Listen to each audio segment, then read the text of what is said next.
Well, the Browns wrapped up training camp here in Berea. It is officially closed, and so we're going to do some takeaways to each. Mary Kay, I'll start with you. Your first takeaway from training camp.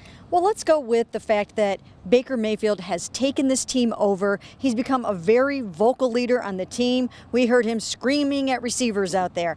We've seen him getting guys lined up. Today, we saw him trying to mess up Greg Joseph on a field goal. So he's really kind of made this his own, and he's the undisputed leader. He's been outspoken, got himself into a little scrape with some Daniel Jones stuff this week, but make no mistake about it, Baker Mayfield's team. Scott, what about you?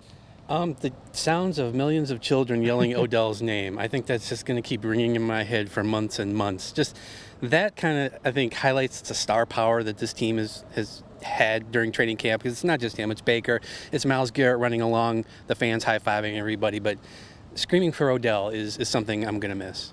I'm going to bring up the talent on this roster. I think we saw this year that the talent on this roster is clearly better. It looked better on paper, but we saw kind of based on what we were watching, it was tough for some rookies to get on the field in spots, a lot of veterans starting. I just think the overall talent of this roster really started to show through in this camp. Mary Kay? Let's go with Myles Garrett. He was a beast in this training camp. He's lost 10 pounds. He blasts off the edge. Now, he's been a little sick the last couple of days, so I'm not even sure that we'll see him play in Tampa. But he got done everything they needed him to get done this camp, and quarterbacks should be afraid. Scott? I think the fact that this was Freddie Kitchens' first camp and he was very much in control, there were a lot of questions about what this would be like. You know, we only saw Freddie, sparingly before this last season, and we didn't really know how he was going to handle being in charge of everything, but he was definitely in charge.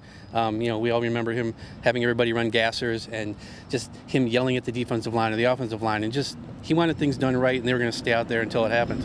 And I'll wrap it up with the one rookie who really did kind of shine. So it was a little up and down for a guy like Greedy Williams, but it was unexpected that Mack Wilson came away as probably the best rookie out of this camp. Of course, he had those 2 interceptions in the preseason. He had a run of days where he was just picking off passes.